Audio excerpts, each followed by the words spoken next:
apa saja yang sudah dilakukan MUI dalam rangka menyusun keputusan terkait izin dari penyelenggara sholat Id di Jawa Barat? Ya baik, Assalamualaikum warahmatullahi wabarakatuh.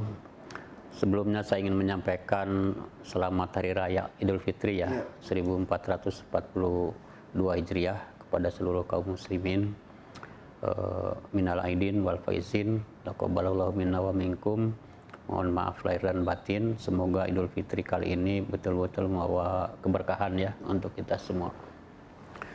Kemudian terkait dengan pertanyaan tadi, saya ingin jelaskan ya, kebetulan kemarin kita MUI Jawa Barat ini mengadakan rapat membahas tentang bagaimana memberikan petunjuk kepada umat, pada masyarakat terkait dengan perayaan Idul Fitri 1442 Hijriah. Kenapa? Karena memang kita tahu ya, Ramadan dan Idul Fitri kali ini masih dalam suasana cengkraman COVID kita. Nah, karena itu kami berpedoman kepada fatwa MUI Pusat ya, dan juga edaran dari MUI Pusat. Ada dua hal yang dibahas kemarin. Yang pertama yang berkaitan dengan mudik ya.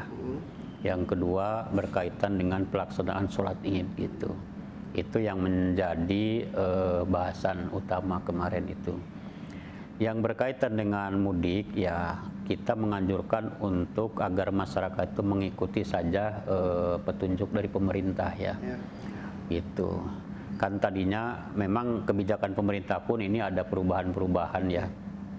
Semula kan mudik antar kota kabupaten dibolehkan gitu kan, tapi tiba-tiba kemarin juga itu tidak boleh gitu ya.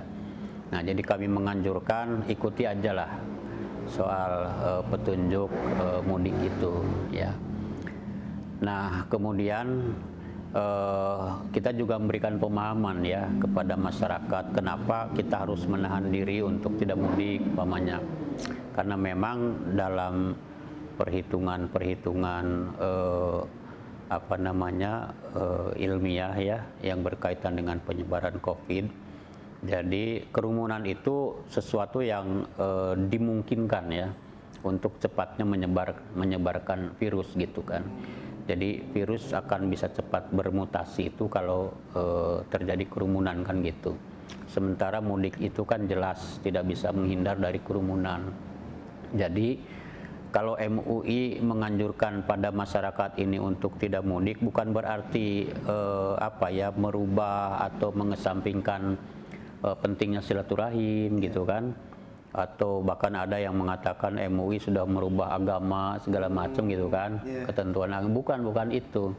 MUI melihatnya ya, kerumunan itu yang bisa menimbulkan percepatan mutasi virus itu kan satu kemadharatan. Nah, kemadharatan itu dalam agama itu harus dihilangkan gitu ya. Bahkan menghilangkan kemadharatan itu harus semaksimal mungkin gitu. Jadi ini kondisi darurat sebetulnya. Nah, jadi kalau umpamanya ya sholat berjamaah sekalipun kita sekarang udah dibolehkan, tapi tetap kan mengikuti protokol kesehatan ya, menjaga jarak gitu kan. Itu bukan berarti mengurangi esensi sholat, sebenarnya tidak. Dalam keadaan darurat ya, jangankan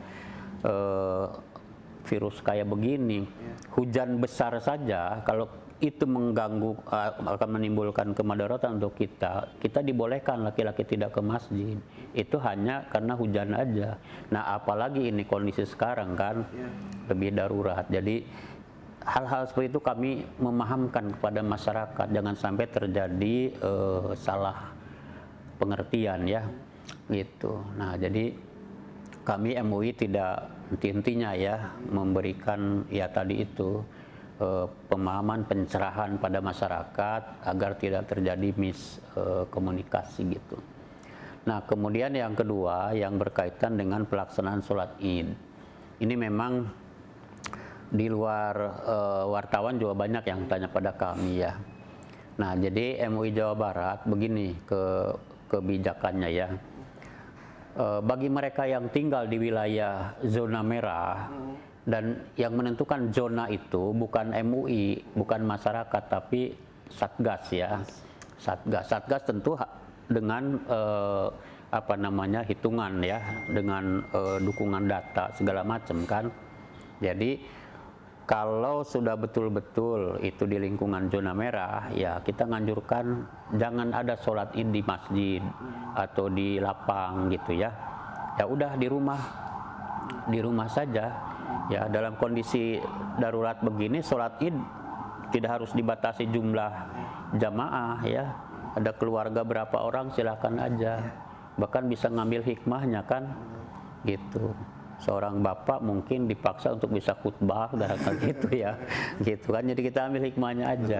Nah tapi itu di daerah yang betul-betul zona merah.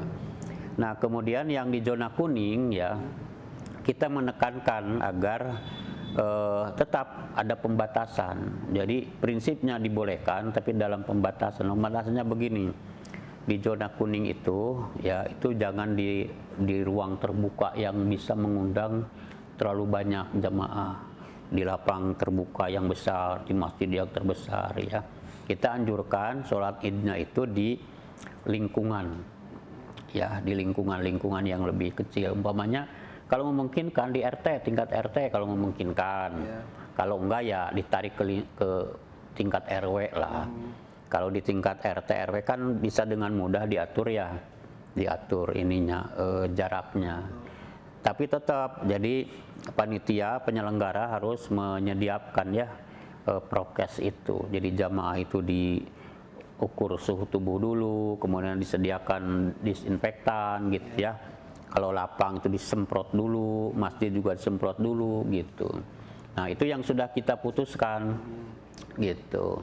Kemudian di zona hijau ya prinsipnya ya boleh gitu, boleh di mana aja, tapi tetap protokol kesehatan itu tidak boleh diabaikan. Sekalipun di lapang tetap ya harus jaga jarak, pakai masker, kemudian cuci tangan, dan panitia menyediakan itu alat pengukur suhu, kemudian disinfektan, cuci tangan gitu kan. Nah kemudian sampai kami itu menyarankan khotib, pokoknya ya khotib itu sudahlah, khotib itu cari aja yang di lingkungan setempat gitu. Jadi nggak usah mendatangkan dari luar kalau bisa gitu ya. Tapi saya yakinlah sudah banyak sekarang ya, nyari khotib itu nggak susah gitu. Kemudian bacaan ya, khutbahnya jangan terlalu panjang. Ya, kalau terlalu panjang tuh memungkinkan jamaah itu berubah kan gitu. Gitu. Jadi proporsional aja lah.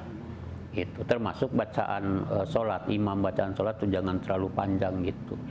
Ini demi dalam keadaan darurat tadi itu ya, demi untuk menghindari kemadaratan gitu. Nah, kemudian soal silaturahim ya. Bagi yang sudah terlanjur mudik sebelumnya ya, karena sebelum ada larangan itu ya udah perhatikan juga ya, jangan karena wah saya sudah berhasil nih mudik nih ya, di sana euforia gitu kan, itu nggak boleh. Silaturahmi atur dengan keluarga, dengan tetangga gitu kan, gitu. Jadi jangan mentang-mentang sudah berhasil ada di kampung lantas melupakan lagi prokes itu. Nah itu, nah jadi saya kira itu yang sudah disepakati ya oleh MUI Jawa Barat. Nah kemudian ada yang menanyakan pada kami kenapa ada yang menanyakan Surabaya juga ya, Jawa Timur kok melarang gitu ya. Ya mungkin karena di Jawa Timur tingkat lebih tinggi ya. Mungkin daerah-daerah atau zona-zona merahnya juga lebih banyak, dan saya yakin yang dilarang itu ya di zona merah itu gitu. Jadi kita juga MUI ini hati-hati juga ya, tidak main larang begitu aja. Masyarakatnya sekarang ini sudah lelah, sudah jenuh, sudah ingin ada melaksanakan ibadah itu secara normal gitu. Itu yang harus ditangkap oleh kita. Itu.